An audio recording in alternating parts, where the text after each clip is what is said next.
Good morning or good afternoon, everyone. Thank you so much for joining us for today's transition webinar.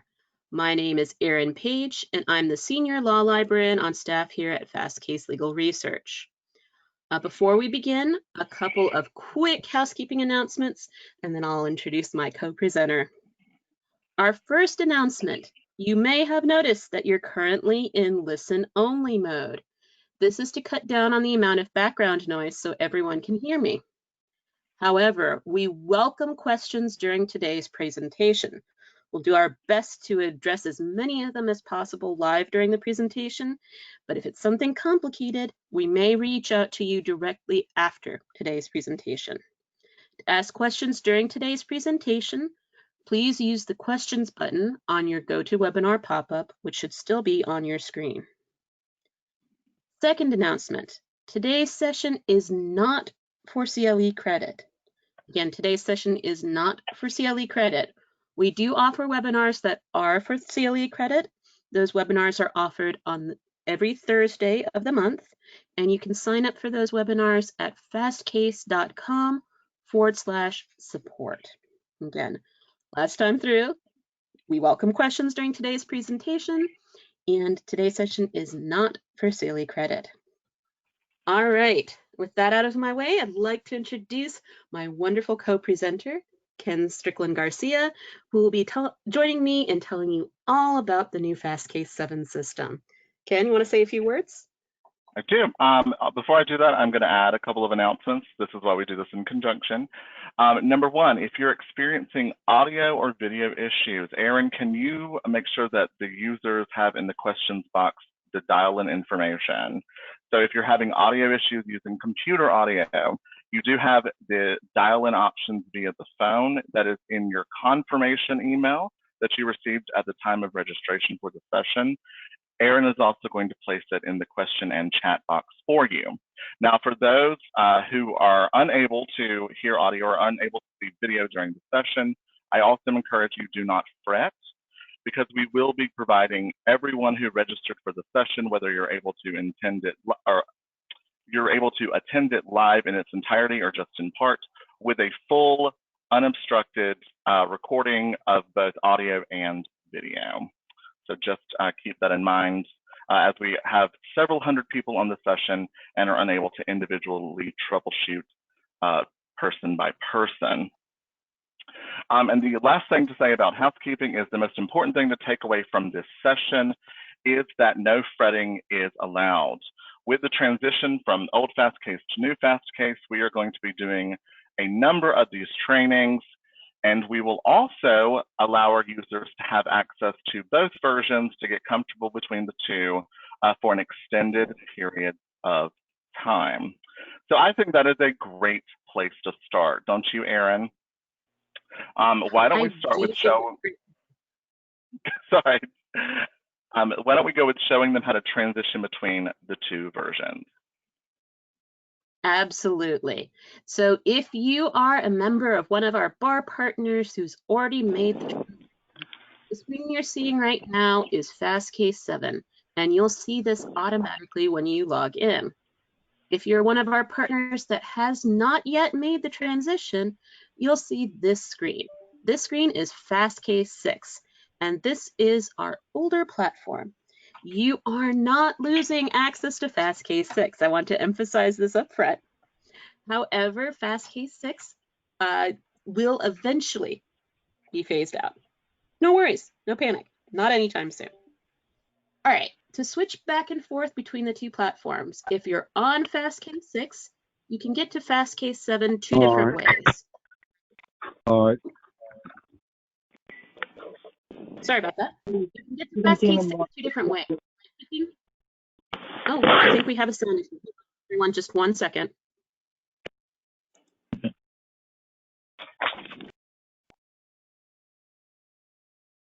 Okay, I think I took care of that sound issue. My apologies. To get back to Fastcase 7 from Fastcase 6, you can click on this toggle link right here next to the welcome message and your name. Your other option for getting to Fastcase 7 from Fastcase 6 is to click on Try It Now in this blue stripe at the top of the page. Once you're on Fastcase 7, you'll see this screen, and if you want to get back to the old system from Fastcase 7, you would come up here to the top right corner where you'll see a circle with your initials in it. Click on that, and then the third option down, back to Fastcase 6, will take you back to that older system. So again, very easy to switch between the two systems, and you're welcome to use either one, whichever one is fine. However, I do highly, highly recommend checking out Fastcase 7 simply because of all the new tools, features, content. It's just generally awesome, and I recommend checking it out when you do get a chance. All right, before we get into the actual content in Fastcase 7, I also just want to drop a reminder about what you have access to in Fastcase. If you are joining Fastcase as a member of a bar association and taking advantage of your bar benefit, you will have access to primary law materials. Now, there are a couple of bar associations, Florida and New York come to mind, where you'll only have materials from your specific jurisdiction. For example, Florida bar members would only have access to Florida materials. New York or NYSBA members would only have access to New York materials. However, if you're joining us from any of the other bar partners, you would have access to all 50 states and all federal. Okay, so this includes cases, statutes, regulations, court rules, attorney general opinions, things of that sort. Now, Fastcase does have secondary content, and we'll be speaking about at least 2 examples of this later in today's presentation, but most secondary content in Fastcase is an optional add-on. So that means that you can decide that you want this particular book, or that you want briefs and pleadings, or that you want a particular journal, and you can add that one particular document or document type to your access anytime you choose to. All right, so now that we've gone over those basics, let's go ahead and get started about information on this homepage. Ken, do you want to start with how people might set a jurisdiction? Sure, I would love to. Do you think we should walk them through icons, or should we dive directly into searching? What are your thoughts? Let's start with the jurisdiction selection, and then we'll add some more to that. Perfect. So I agree, great place to start. So the most common question people ask is they say that in the new system, I need to know how to narrow a search to a specific state, to a specific court, to a specific, let's say, broader or individual source. So the great place to start is, how do we do that? How do we narrow the universe upon which we're searching? So right away, Fastcase 7, you've got one search bar. Now this is a change from Fastcase 6, where we searched every content type in a separate search bar. By default, the difference is in 7, we search, unless you apply a filter, you run a search across all content types, so statutes, regulations, et cetera, for all jurisdictions. Now, obviously, no one needs 500,000 results. So the way we narrow is using jurisdiction and sources. Now, the jurisdiction and sources button is to the right of the search bar. You can think of jurisdiction and sources in whatever capacity you want. The use of it is that it narrows the universe that you're searching within. It is a filter selection option. So once we've clicked jurisdiction and sources to the right of the search bar, you want to work from left to right. As a rule, one thing to remember, left to right. Select your broader category on the left, and then select a narrow subcategory on the right. So in this example, Aaron is selecting Alabama on the left-hand side. And then on the right-hand side, we're going to narrow down using sub-areas. So a sub-area will be the following. A sub-area might be state courts located in Alabama. A sub-area might be codes or statutes located in Alabama. So right away, you see that when it's organized by content type on the right. So she opens up cases, and we have a list of all the courts that publish cases. But as you noticed, because we selected Alabama on the left, our list on the right is Alabama specific. So left to right. So we're going to, in this example, use all of the Alabama state courts. So we check those boxes. And then we always want to make sure that we don't click the X in the top right. We want to click Save and Continue. Okay. Now, right away, once we click Save and Continue, you will see that there is a dark blue box that now appears below the search bar. So on this note, we have a great question. So can you only select federal jurisdictions? Aaron, would you like to take that, reopen our filters to answer that question? Absolutely. So yes, you can search any particular combination or set of jurisdictions that you're interested in. So I'm just going to uncheck what I did here. Instead of hitting the checkbox here, I'm going to hit the arrow next to cases, and you'll see that nothing has been pre-selected for me. So I can select any combination of the federal courts or federal and state courts that I'm interested in. I can also select any combination of document types. So if I wanted to, I could grab the cases and search the statutes at the same time. So there's no limitation on what combinations you can select. And they don't all have to be from one state. If, for example, I wanted to get Alabama and Alaska case law, I would just have to go ahead and select Alaska as well here on the left. And then my options here on the right will update to match that. Once I've selected, as Ken mentioned, I just hit the Save and Continue. And as you can see, what I've selected so far is right here underneath the search box. Also, there's a couple of really small icons here just to the left of the jurisdictions I've selected. The X icon clears all of the jurisdictions I've selected so far. So if I don't want any of these jurisdictions, I'd hit this X. The star icon saves them for later. So if this is a particular combination that I use all the time, I can save it, and then I can easily access that saved jurisdiction right here from my saved searches or search sources, as well as ones that I've used recently. Finally, I can go back to the jurisdiction and sources menu by clicking on this little pencil icon right here. We do have a question that just came up in the questions box. How would this work for a bar association that has a limited scope, such as Florida or New York? You will always have the ability to search all of the jurisdictions. The limitations for those bar associations, such as Florida and New York, is that you can't view the cases without doing that upgrade that gets you to all 50 states. So you can, if you want to, search Alabama materials, even if you're on one of those limited jurisdictions, and then see what the results are and have that help you make your decision if you want to do that upgrade or not. But if you were running across an item that you did not have access to, there would be a big warning because it'll have a $ icon next to it, and it won't let you access it without indicating if you want to do that upgrade. We never, ever, ever charge anything automatically. You can't accidentally get something that's outside of your subscription. There's no worries about that. We always warn you very, very definitively before anything like that would happen.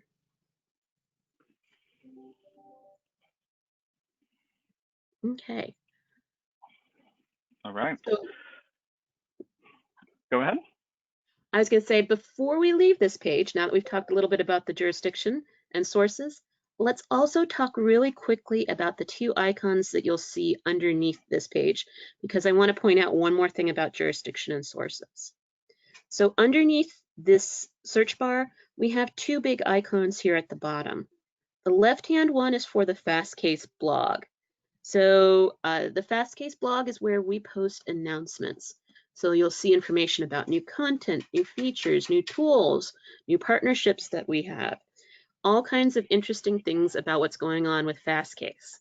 So if it's been a while since you've used the Fastcase system, I always recommend taking a quick peek at the blog because we are constantly updating. So there's usually something new.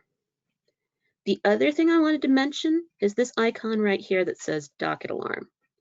Docket Alarm is our sister product and is designed to interface with state and federal dockets to pull the dockets themselves and the documents that are a part of those dockets. So the pleadings, the motions, the complaints, all of those fun documents. Now, this is not included in a regular Fastcase subscription. So it's not included in bar member access. It's not included in a retail subscription, but it is something that you can add to your subscription if you'd like to. So if you find yourself wanting to see briefs on a case or how a particular complaint was dealt with, this can be a great resource. Ken, do you want to go ahead and show them how they could search that type of material? I'm sorry, if you do not mind, I'm experiencing a moment of technical difficulties. If you don't mind taking it from this present moment while I resolve. No worries. So when we were just looking at that jurisdiction and sources panel here up on the right, we showed you an example where we had selected a particular jurisdiction and we're looking at particular primary materials from that jurisdiction.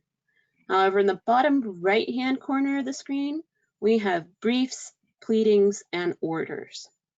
This is integrated materials from that docket alarm partnership and sister product that I mentioned a moment ago. So again, this is something that you can add to your subscription if you choose to.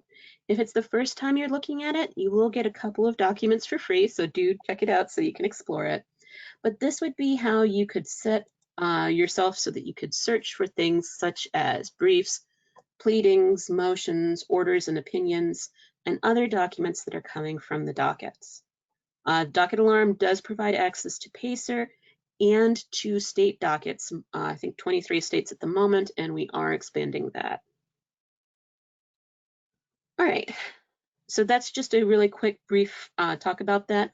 We'll see more about how you search briefs, pleadings, and motions after we are on the results page. So we'll come back to that in just a moment. Perfect. All right. So I think a great place to start is, we've talked about, if you don't mind, I'm going to take it away. I'm back, everyone. I think a great place to start is, right away we talk about what I consider to be the layout of the page, but it's good to start with jurisdiction and sources because that's kind of this hidden panel within the layout of the page. But we can't really do research until we understand where things are located. So Aaron, I'm going to, if you don't mind driving for me, let's do a walkthrough of those navigation icons in the top right.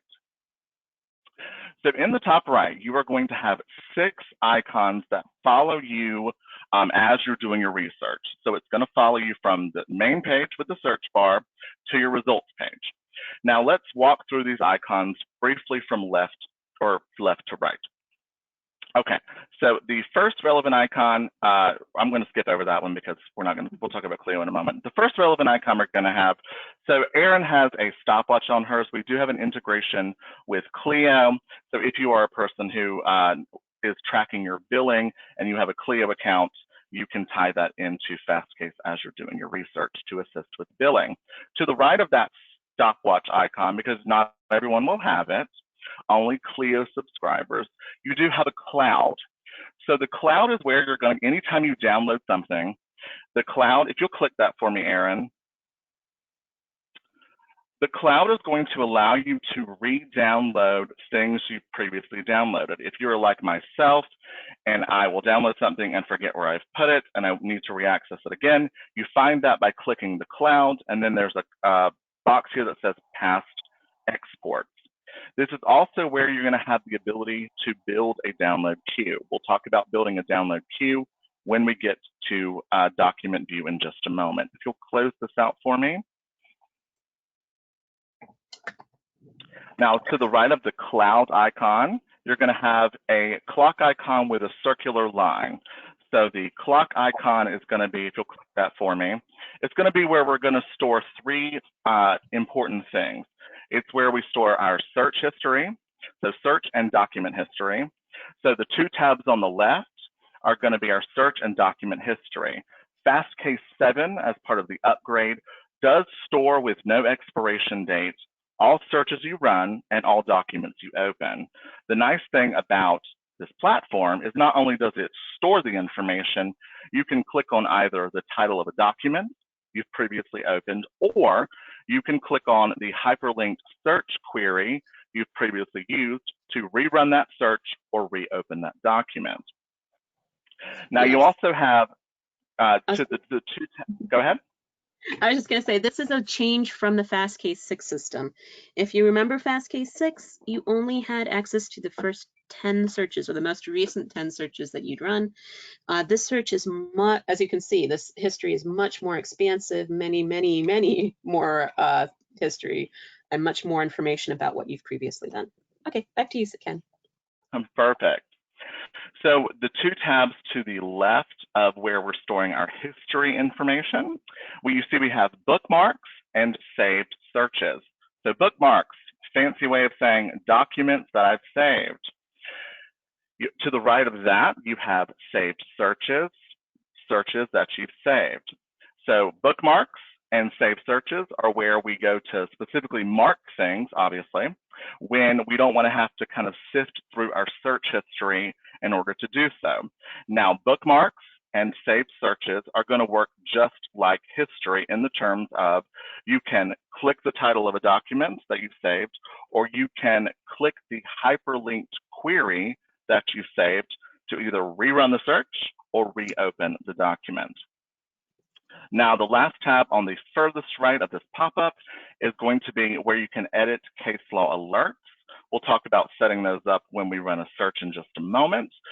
Just know, as a general rule, a case law alert will send you an email anytime newly published cases are available in relation to a search query. Is a simple way of putting that. This is where you can go to change the frequency of those emails to combine alerts into a single email and the like. All right. Now, the question mark inside of a circle to the right of the clock icon, this is where we find our help and support options. You are provided complimentary with Fastcase live tech and research support Mondays through Friday from 8 a.m. until 9 p.m. Eastern Standard Time. Now, live support is available email, phone, or chat.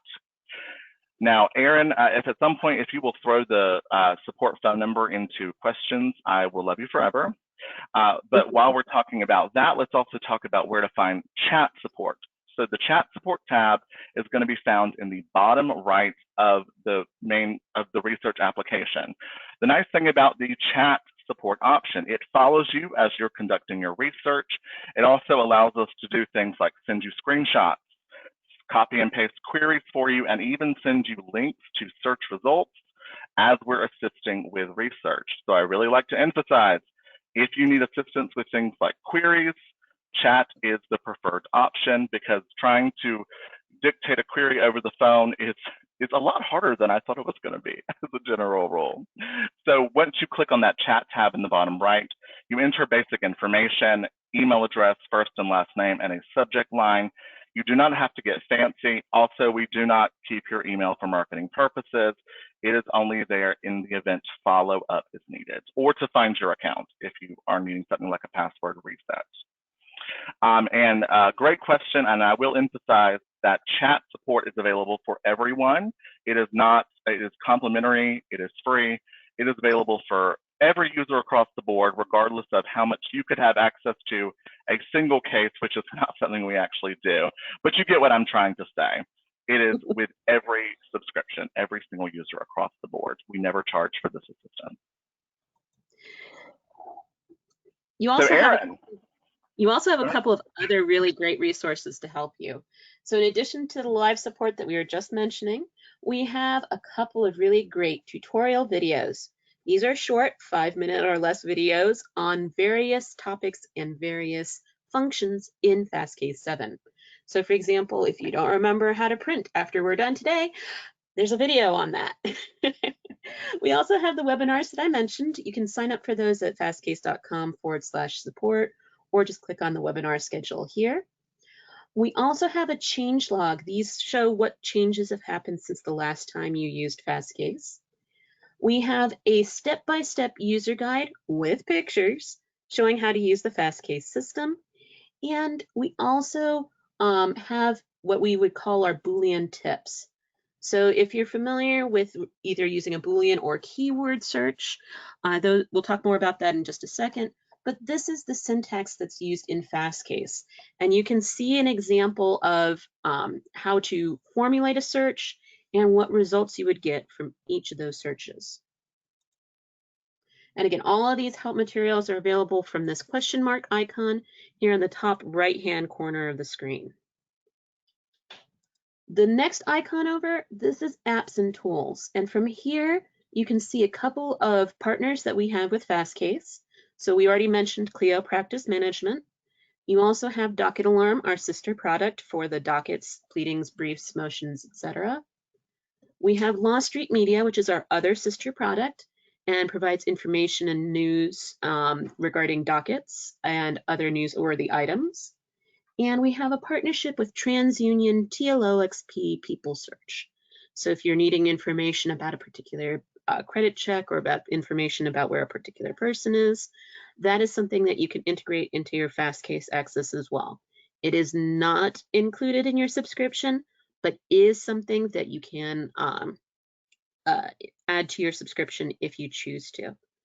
There's one additional function here. This one's actually an app or a tool that you can use in Fastcase. We'll come back to this later because it'll make more sense later. Last icon I wanted to mention is the account icon here in the top right. We've already seen how you can get back to Fastcase 6.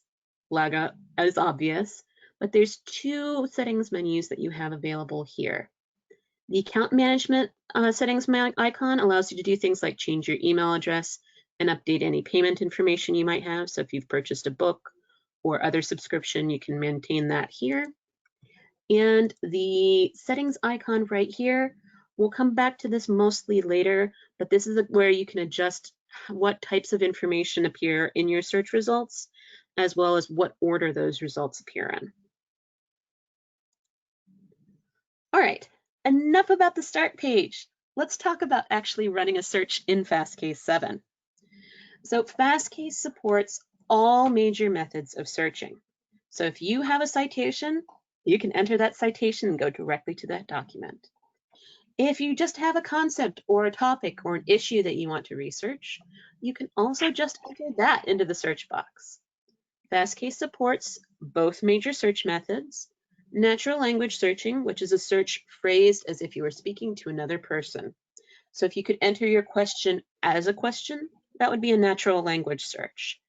If you just have a topic in mind, you can enter it with the basic language that you have in mind, and you'll get results. However, a natural language search is always going to be a fairly broad search, and that's because you have not put any restrictions on it. You have not mandated that all of these words must appear, or either of these words must appear, or this word must appear within a certain distance of another word. Those restrictions are from what is known as a Boolean or a keyword search. And in that type of search, it's always going to be slightly more precise because you have put those restrictions in there.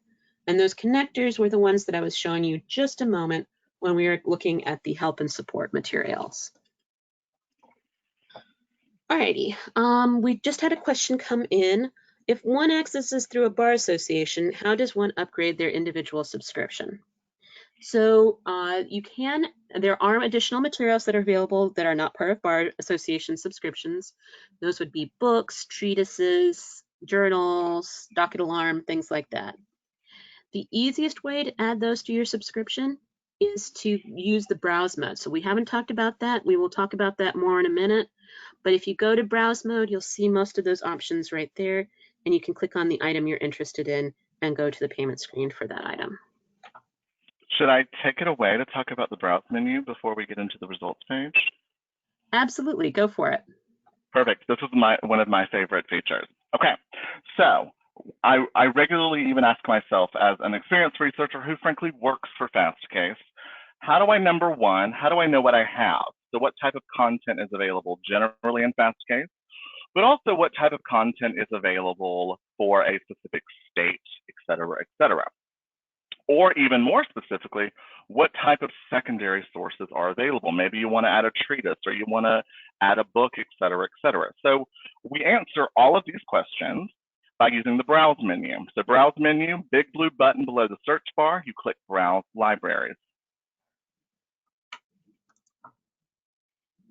Now, right away, you're going to get a menu. Now, the browse menu is state or federal specific. So what I mean by this is right away, your default browse menu is going to be materials, both primary and secondary, that are for your default jurisdiction. So what on earth is a default jurisdiction? As a rule, it is number one, either where your bar association is located, or number two, where your zip code is located that you provided at the time of sign up.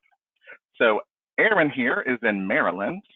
So her default is Maryland materials, as well as associated federal materials, meaning district court cases in Maryland, for courts located in Maryland and the like.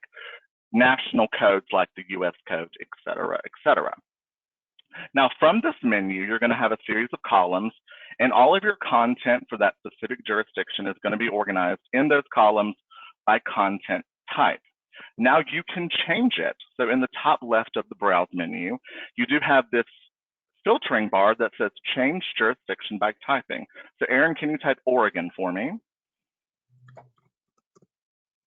So right away, I'm located in Portland, Oregon. So my default will be Oregon and default. So if you'll click that for me.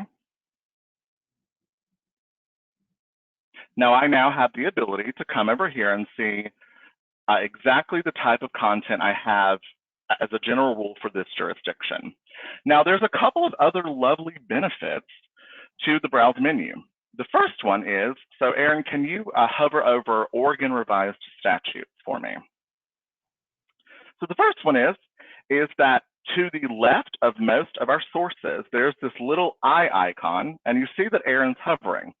So as she's hovering, this communicates to me how frequently the source is updated. It gives me information about how current it is through, down to the details about the Senate bill in Oregon that last made the adjustment to the Oregon revised statutes. Erin, can you click that open for me if you don't mind, the statutes itself? Now, so once you open up your statutes, you also have the ability to look at things. So anything that is organized in a table of content style format will have an outline view. So here you see that we opened up the Oregon revised statutes from the browse menu. We clicked on the latest codification. Erin, would you like to give them the side note that I always make about codifications? Because this one says 2019. Does that mean my statutes are outdated by a year and a half? It does not. As we saw from that little information button, your statute is up to date and was just recently checked on to make sure there were no new bills to add to it. So the reason why with this says 2019 edition is different states codify their statutes on different schedules. So the state might choose to codify their statutes every year, in which case you'll get a new edition every year, or they might choose to codify their statutes every 2 years, as Oregon is currently doing. So there will be a new version of the Oregon revised statutes in 2021. In the meantime, it's the 2019 edition with the new bills for 2020. Excellent. Thank you for that side note. So if you will you open up volume 1 for me? So what I'm pointing out here is that not only can I look at my the portions of the statutes in order in a table of content style, you also see that I have these small download icons to the left of each organizational section within the Oregon revised statutes. So I can download the entirety of a chapter, of a title, of a volume in one single PDF up to 500 pages at a time. So if you are like myself and there are just days when I cannot stare at this computer any longer and I need to be laying on something comfy while I'm reading, I will often download entire sections to explore later. So that is where you can do those large batch downloads. All right, will you take me back to the browse menu? Absolutely. So would you like to point out, Erin, the 2 types of secondary databases that get complementary in Fastcase 7? Yes, I will go ahead and do so. So our secondary content is here on the right-hand side of the page. And each of these secondary contents will have a $sign next to it or a price tag next to it. If you don't have access to it, since we're looking at my subscription, you can see everything, but that's okay. And as you can see, the materials are organized by the publisher and partner that we're providing them through. However, you do have 2 free databases. These are 2 secondary databases that you get for free just in Fastcase 7. The first one I want to point out is the one that's down here at the bottom of the page. This is LexBlog.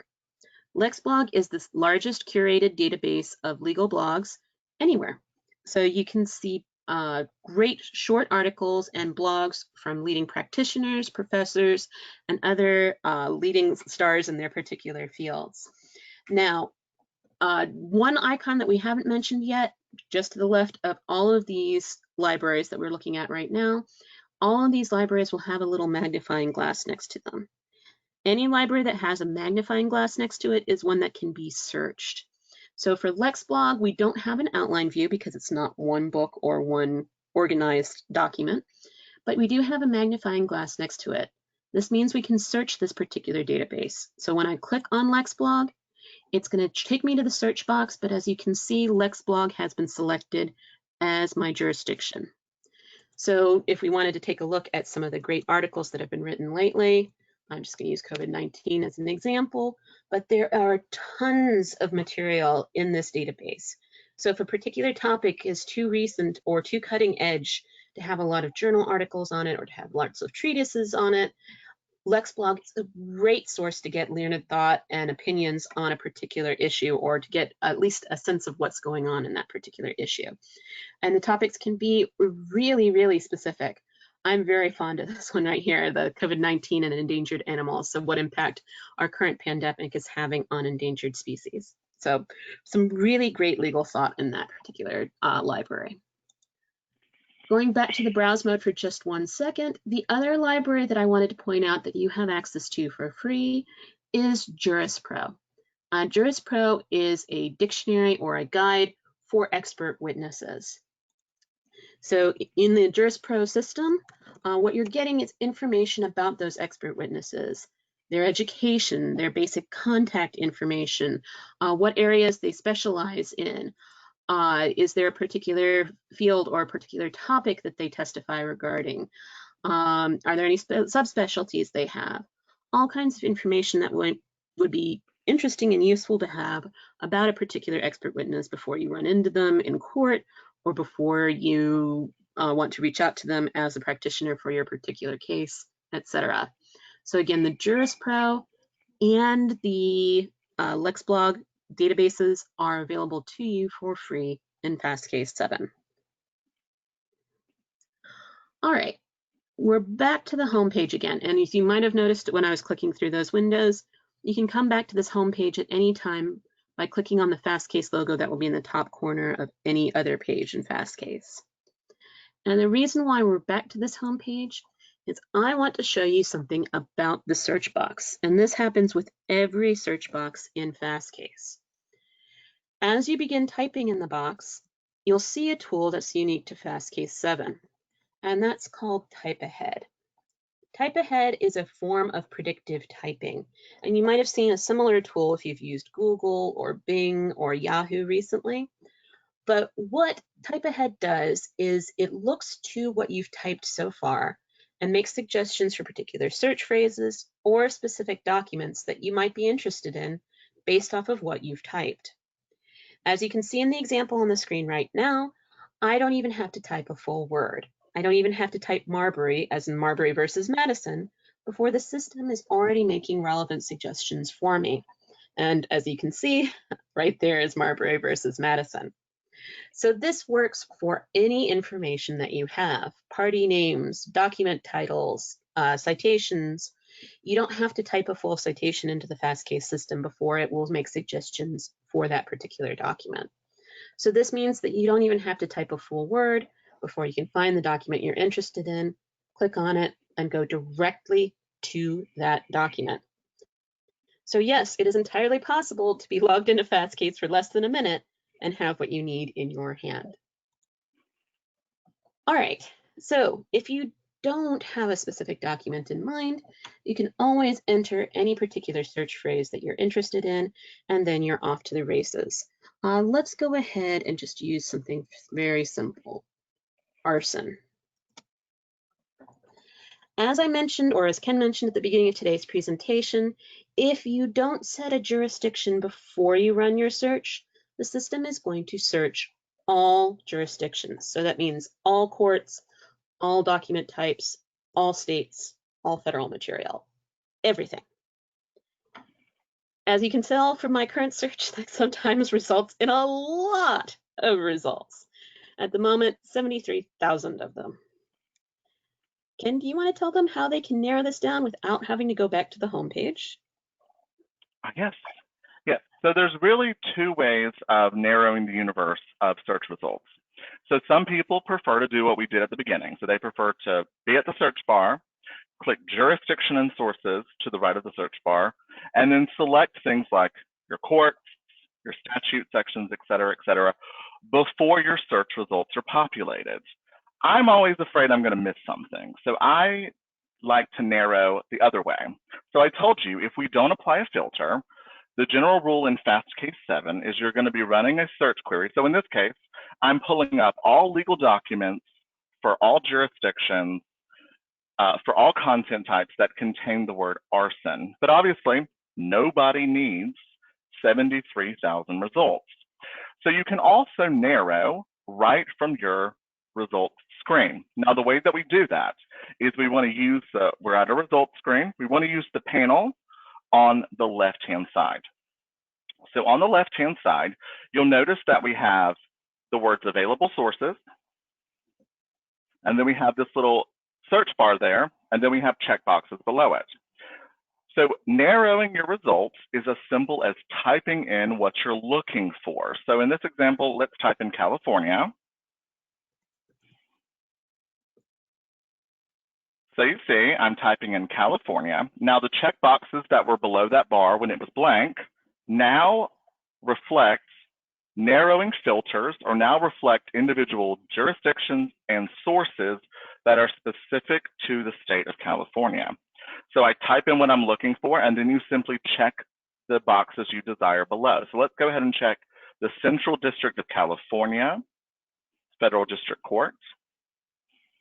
And let's also go ahead and check the California Supreme Court at the state level. Incidentally, now, right away, go ahead. Once you've made your selections, you'll see them up at the top under that current sources box. So right now you'll see Central District of California here and the California Supreme Court. Okay, back to you, Ken. Now, we did have a great question. So we had a user in the webinar that has asked, okay, well, I often need to combine. So let's say that you are needing to, you do research in Massachusetts, but you also want to combine results in Connecticut, or even more jurisdictionally specific. Let's assume that we want to just search within specific courts in a state. It's going to work exactly the same way. As you saw here, I typed in California, but I'm not looking for all California courts as a whole. I've been able to select 2 individual courts within that specific state. Now, the other thing you can do in Fastcase 7 is, Aaron, will you go up to that available sources bar, clear it out, and type in Oregon? Now, the other thing we can do. Sorry, my computer's lagging just a little bit. My apologies.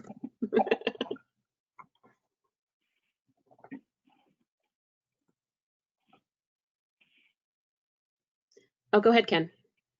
Yeah, if you'll expand upon the primary and secondary sources for me. Yes. Be just a second. Getting a little bit of lag. It's always the perfect timing, no worries. There we go.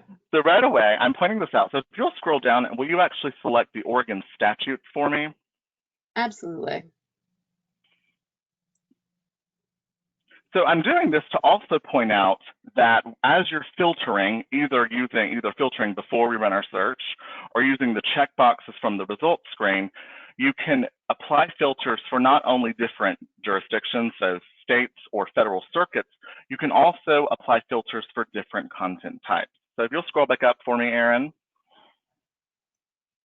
you'll see here that we are able to come in here and we're able to combine results from courts in California, but also for legislative materials from the state of Oregon is the kind of moral of that story. Erin, would you like to finish walking them through the results page? Sure. Before I do though, I'm going to do one last thing at the bottom of this filters panel.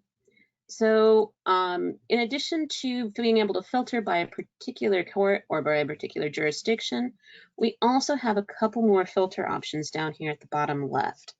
So we went over this briefly before, but you can also search briefs, pleadings, motions, and orders. And again, as a reminder, this is an add-on to our system, but we do have a couple of free samples. So if you want to check it out, see what one of them would look like, you can do that for free. And then if you decide to use it, it's an add-on subscription. Also at the bottom of this filters panel, you have the option to restrict your search to a particular date span. So if you want to see results only from the last 20 years, last 10 years, last year, or if you want to set a specific date range, such as from 1983 to 1987, you can do that. One more tool that's here at the bottom left of the page is the suggested terms list. So let's say that you've run a search on an area of law that you're not terribly familiar with. You might not be familiar with the terms of art or common phrases that are used in that particular type of case. However, if you run a fairly basic search, you can see the terms of art and the common phrases that are coming up in the legal writings of that particular court, and you can add them to your search phrase anytime you choose to. So if I wanted to see arson cases where there was an issue of due process, all I would have to do is hit this plus sign right here, and it would automatically update my search phrase here at the top of the page and my results here on the right-hand side. Similarly, if I don't want to see a particular search phrase, let's say that I'm not interested in arson cases where there's been a consideration of reasonable doubt. Great, hit the minus sign and it will again filter your cases. So you can get very specific very quickly just based off of adding additional terms to your search phrase. All right, let me go ahead and just adjust this search for a moment. I am going to make this just case law. So I'm just switching it back to the California cases there for just a second. There we go. All right. Speaking of the search box here at the top of the page, your search phrase will always be present here. So if there's a typo or if you want to add to your search or remove from your search, you can do so at any point here at the top of the page. Unmitigated. So one of the things that I wanted to go ahead and mention was that sometimes people ask, can you search within? Where's the search within button? How do you search within? Well, there is no separate search within button, and that's because you don't need it. Your search phrase is right here at the top of the page, and to get the effects of a search within, all you need to do is type and put your new term right there. So if I'm doing arson and penal code, all I have to do is literally type it right here, hit this orange search button, and I'm searching within my original search. So again, no separate search within button, just add whatever you have in mind to your search phrase, click on that search button, and you're ready to go. Okay, let's talk about the actual results panel here on the right-hand side of the page. So your results will always load on this right-hand side of the page. Your results are bottomless, which means that as you scroll down, more results will automatically load. Second thing to notice is that your results are currently in what's known as relevance order. So that means the most relevant result will be pushed to the top, less relevant ones will be pushed to the bottom of the page. However, they don't have to stay in that order. Up here in the top right-hand corner of the page, you'll see a button labeled Sort By, and this is how you change the order that your results appear in. So if you click right here, you can resort your results by date, by how many times they've been cited to, or alphabetically if you prefer to. Okay, Ken, anything I've missed before we go to the documents themselves? No, I think you have been very thorough. All right, let's grab a particular document. Well, let's grab People v. Nichols. It's been a while since I've used that one. So as you can see, when I just switched to the document view, all I had to do was click on the name and citation for the case, and I was taken directly to the document view, but my results are still present here on the left-hand side of the page. So if I need to explore my results in greater detail, all I have to do is scroll down. Now, if I want to see my document as full page view, I can click on this little box icon right here, and my document will become full page view. Ken, do you want to talk to them about the tabs that are here on the left-hand side? Yes. So one of the, I guess, biggest areas of user feedback was there are too many things happening on the page, or I'm having to deal with multiple tabs and overlapping windows, et cetera, et cetera. So what we've done with the new update to Fastcase is we've given you the series of left or boxes on the left-hand side that are known as your views. So right away, you see on the left-hand side that the document box is highlighted in orange. So what we're saying is we're seeing just the text of the case itself or document view. Now, Erin, could you also click on, let's go ahead and click on results.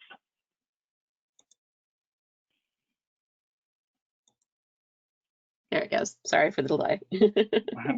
So you notice right away that I now have document box highlighted in orange, and I have the results box highlighted in orange. So what has happened to my screen? Document portion has become smaller. We've now put in a section for search results. So what we're really trying to get out with these boxes is that as you're searching, all of your panels are mobile. So you can make the case larger if you need, your typeface to be somewhat bigger. You can have all 4 panels open at a time, et cetera, et cetera. Can you go ahead and click on filters for me as well?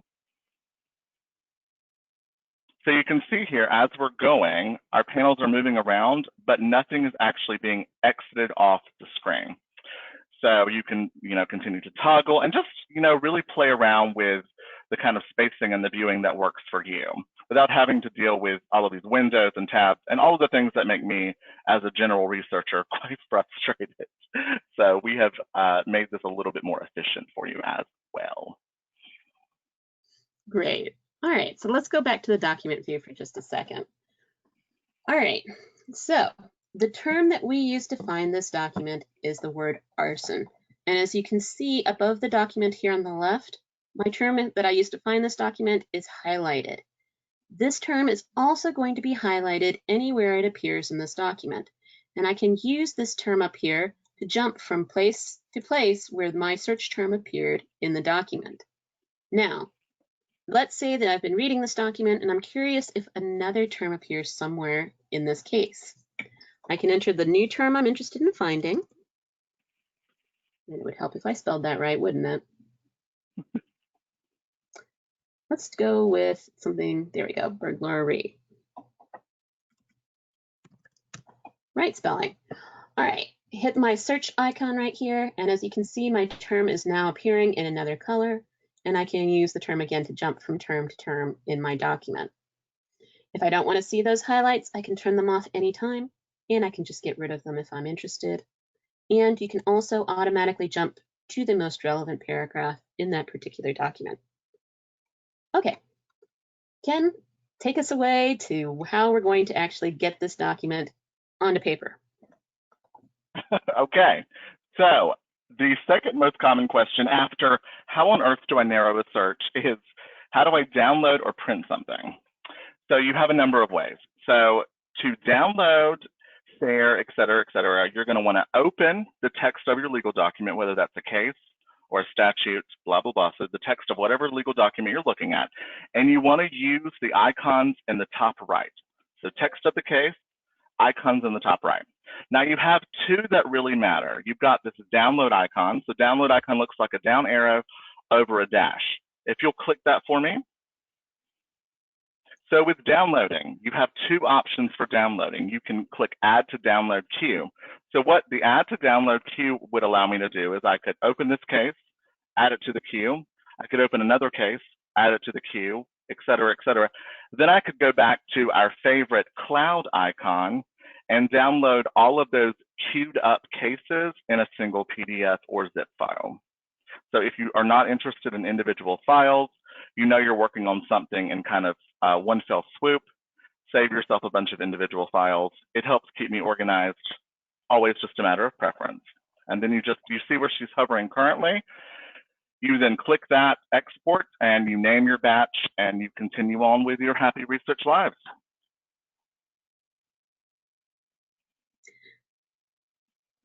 Don't forget that you can select the particular format for your document. So you can get PDF or Microsoft Word format, and you can get a single column or dual column. So dual column looks more like the old reporters.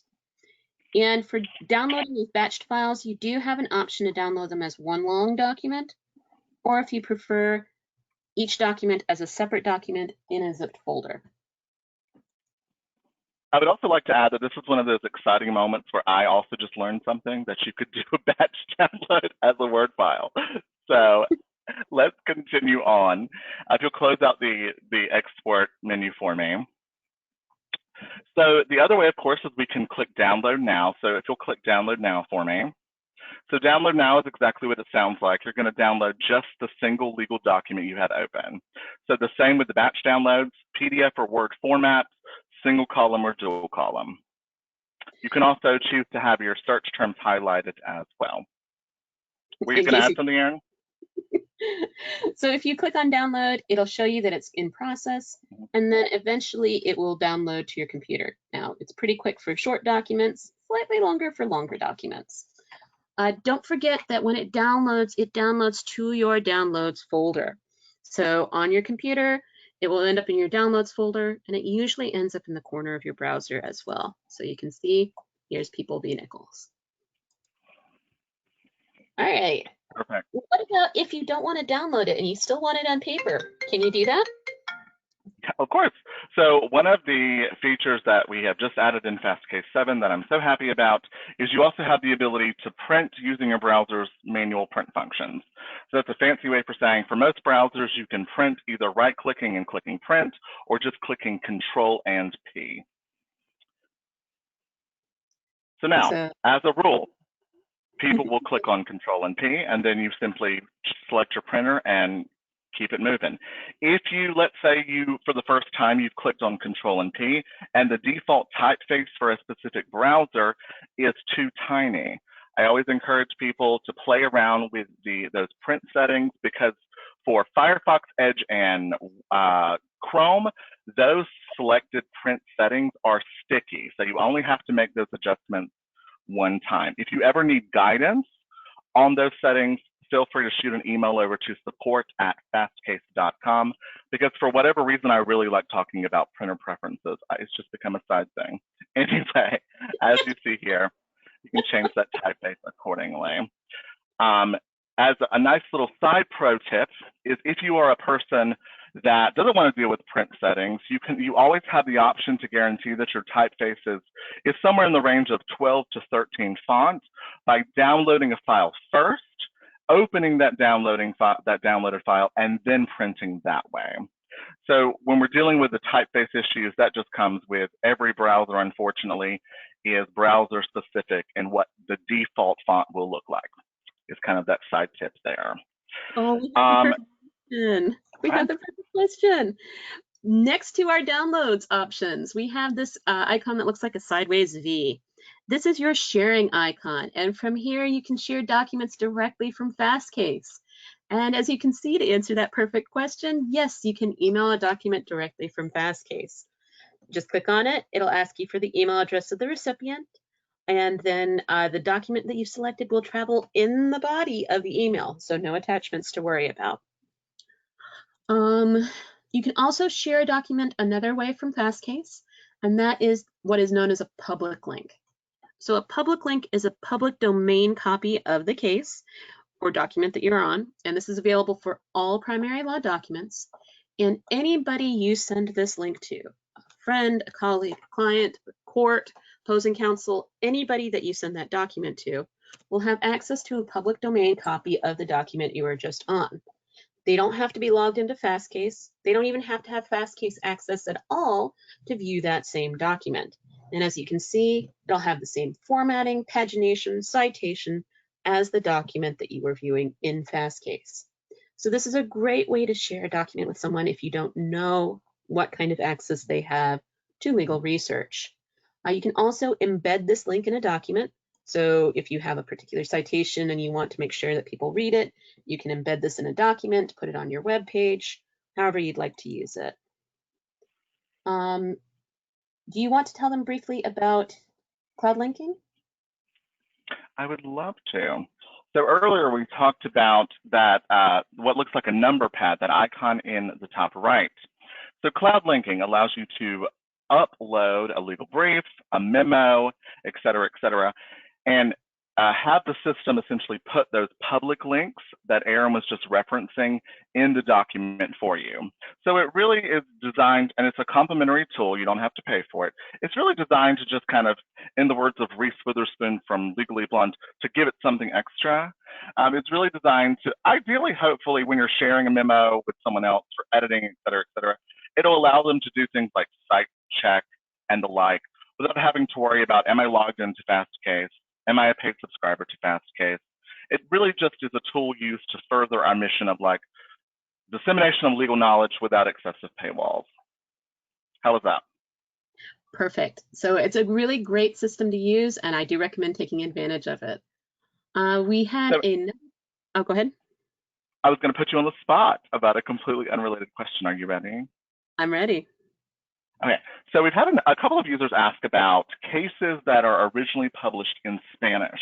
So if a case that a user has access to in Fastcase is originally published in Spanish, will it be number one available, and will it be available in Spanish and or English?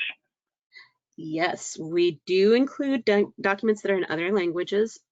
We are just expanding into Puerto Rico and other Caribbean and other territorial jurisdictions. So if they're in Spanish to start with, we will keep them in Spanish to start with. However, we don't have many of them because we're just starting that process. So stay tuned for further expansion into those jurisdictions. And I would also remind anyone, I know we've had, a decent amount of unanswered questions that are somewhat specific, and I'm a bit backlogged on those. Do not fret, I will either get to them within the session, or I will send you a follow-up email afterwards. So I just want to remind everyone, don't get frustrated with me. I am working through them as fast as possible. I'm answering a couple too. All righty, so one more question that came up, and that is, can you copy and paste from Fastcase? And the answer is yes. In fact, we love it when people do so. Let's say that this is the best sentence ever. Yes, you can copy and paste from Fastcase.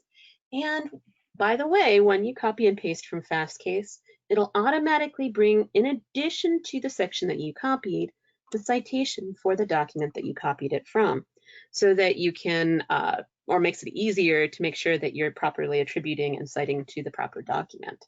Now, not everybody likes that feature. So if you don't like it, you can turn that off anytime you choose to by using this checkbox right here. Okay. One of the other questions that's come up, and another popular question, is, can you check the status of a case in Fastcase? / can you shepherdize? / can you, yeah, we get it. So let me go ahead and show you authority check. So above the text of the document on the left-hand side, you'll see a flag icon like the one right here. The flag icon will be red if the case has a negative interpretation, and will be black and white if the case has no negative interpretation. Incidentally, you can also get to it from this little box icon here on the left that says auth on it. When you click on that flag or on that auth button, the report will open here on the left-hand side of the page. The default is going to show you all of the citing cases, so how the case has been treated in general. And you can also see specifically any negative treatment that a particular case has. This particular case was disapproved of on other grounds, so this isn't one that I would necessarily cite to if I had any other options. But we do track all of the possible interpretations of a case. So we do track reversed, remanded, superseded by statute, questioned, criticized, you name it, we check that particular treatment of the case. So we will provide the information and highlight where that particular interpretation is that's causing us to consider the case to be negative. So full list of all citing cases, any negative treatment there has been. You can also filter this report by a specific jurisdiction. So if you only want to see citing cases from a particular jurisdiction, you can do so. And you can sort this report a couple of different ways.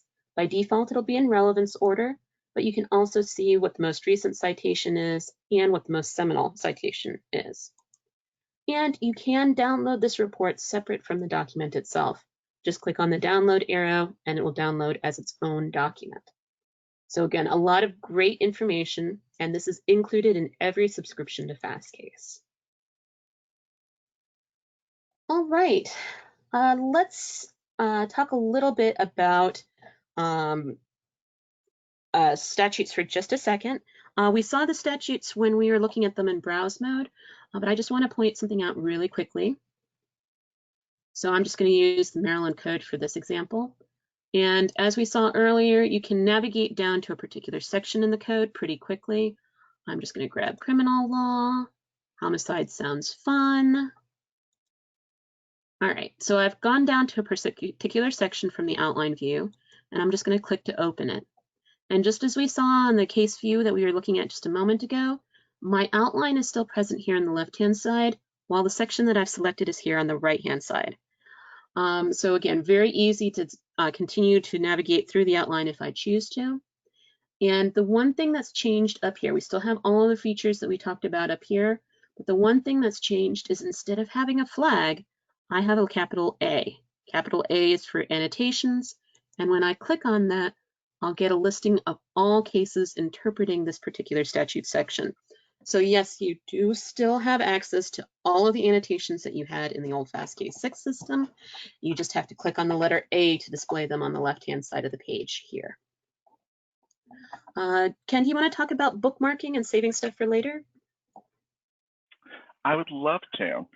So anytime you have we talked at the beginning of the session about that clock icon where you have the ability to save things.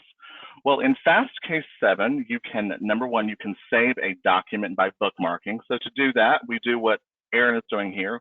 We open up the text of a document and we click the bookmark icon. So it kind of looks like I guess a traditional bookmark. This is also a great way to point out that as you're using the system, you're probably thinking, I am not going to remember what all of these icons do. Aaron, will you just hover over the icons to also emphasize that in the new system, if you're wondering what an icon does, just hover over it, and there is tagging available to give you a general description of what the icons are for. So in this event, we want a bookmark. She clicked on that icon. It filled in with orange. And now, Aaron, can you click that clock icon for me once more? So once you've saved something, you click the clock icon in the top right, click the bookmark tab, aka the saved documents tab in the center, and that is the complete list of all of the documents that Aaron has saved. The nice thing about the bookmark menu is that you can use this menu to build a download queue without having to, rerun searches or, sift through search results and the like. I'm all about anything that saves me some button clicks. So also pointing that out. I agree very much. All right, just one or two things more, and then we'll see if there's any burning questions that we haven't answered. And again, these are just small things for power users, for people who are interested in learning more about Fastcase. I mentioned earlier that we were going to talk about some of these settings, so let's do that. So these settings right here control what you see in your results panel. So the first three checkboxes here, these are going to control whether you see certain types of materials in your results. So for example, by default, Fastcase shows you the most recent edition of documents in your results. So if you run a search in statutes, it's going to show you the recent statutes, the most recent code, the most recent acts, etc. If you want to get those historical results in your search, you do have to come up here to settings and just click on include historic editions. And then you'll see those historic editions in your search results as well. Similarly, you can decide if you want to see those purchasable secondary content that we've been talking about, or if you want to see non-jurisdictional materials in your results. So these are just three things that you can use to control whether or not you see certain types of results on your results page. The next option down, this controls if you can set a default scope or not. So let's talk about default scopes for just a moment because we haven't mentioned that yet. So earlier when we were talking about scopes, or we were talking about jurisdictions in Fastcase, we showed you how to set a jurisdiction using the source page. Let me go ahead and click Alaska for this particular example. I can save this source for later by clicking on the star icon here. But as you can see, right after I click on that star icon, I have an option to set it as my default scope. If I set it as my default scope, this will be the jurisdiction I see anytime I come back to this home page and anytime I log into Fastcase 7. So that would be how you could set your favorite jurisdiction as what you see by default. But since we were just talking about that settings menu, your setting does have to be on default scope in order for that to work. If it's not on that, it will not save a default scope. Sorry, we've had a lot of questions about that lately, so I want to make that one abundantly clear. Last thing that's on this settings menu is what's called the Customize Your Relevance Algorithm tool. So I've mentioned a couple of times that your results end up in relevance order, with more relevant results pushed to the top and less relevant ones pushed to the bottom. However, the question always comes up, how does Fastcase determine one document is more relevant than another? The answer is that we take these 8 factors into account when determining if a particular document is more relevant than another one. Each of these factors can be customized to your preferences as a researcher. So let's say that you like having those seminal cases at the top of your results. Just increase that slider and those results will end up closer to the top of your results. Let's say that you don't care when a particular document came out so long as it's otherwise relevant. Decrease that factor. This does not change how many results you get, but it does change what order they appear in. And you can fine-tune this so that the results that you're interested in always end up at the top of your results list and you don't have to go hunting for them lower in the document. So again, pretty customizable, pretty awesome system. Do play with it at some point when you get time.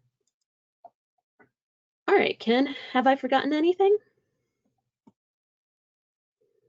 No, I am just currently making a swoop through the questions. Actually, I have a great question for you.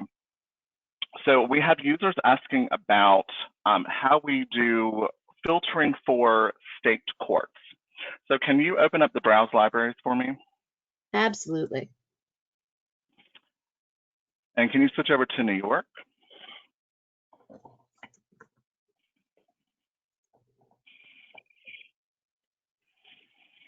All right.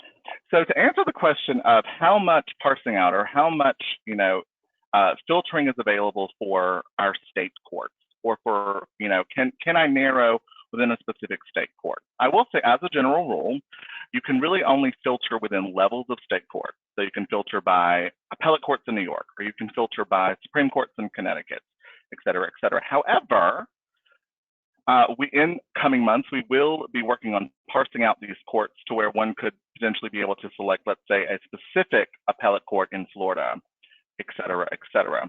But for now, if you're ever interested in seeing kind of the breakout that is available for any court system at the state level, this is where your browse menu would come into play. Aaron, can you click on any of the courts from New York for me? So as you see here, I went to the browse menu. I was able to use the column on the left side to really see how far the state courts are able or are currently parsed out. In other words, to how narrow you can filter, and then make that selection right from the browse menu. So the browse library function can be, number one, informative, but it also allows you to apply a specific filter for a single state court right there from that menu. So you saw we went to browse libraries, we clicked it, it then automatically applied itself as a filter. So then you just enter your query and go. Excellent. I did see we had one other question that we hadn't addressed, and that was for the briefs, pleadings, and orders. Is this something that you can purchase for just one visit, or is it a general subscription? Our current offerings for that are general subscriptions, but we have a couple of different options, a couple of different pricings. I'm not going to go into it on today's webinar, but if you have questions about that, please reach out to us and we'll explain the whole enchilada. I also wanted to point out, I know that we promised an hour and we are definitely going over. If anyone has anything, whether it's dealing with search techniques, content questions, and the like, and you have other things to do because we are all busy, I would encourage everyone to shoot those questions over to support@fastcase.com, and I will do my best to ensure that those get answered before the close of business today. And I want to thank everyone for being so patient. I hope this has been useful to you somewhat. I agree. Have a great afternoon, everyone. And again, to reach out to us, you have those 3 methods. You can email us, support, SUPPORT, @fastcase.com. You can call us, 866-773-2782, or even better, use the chat function that you'll see in the bottom right-hand corner of the screen, and we will respond to you like that. All right. Have a great afternoon, everyone.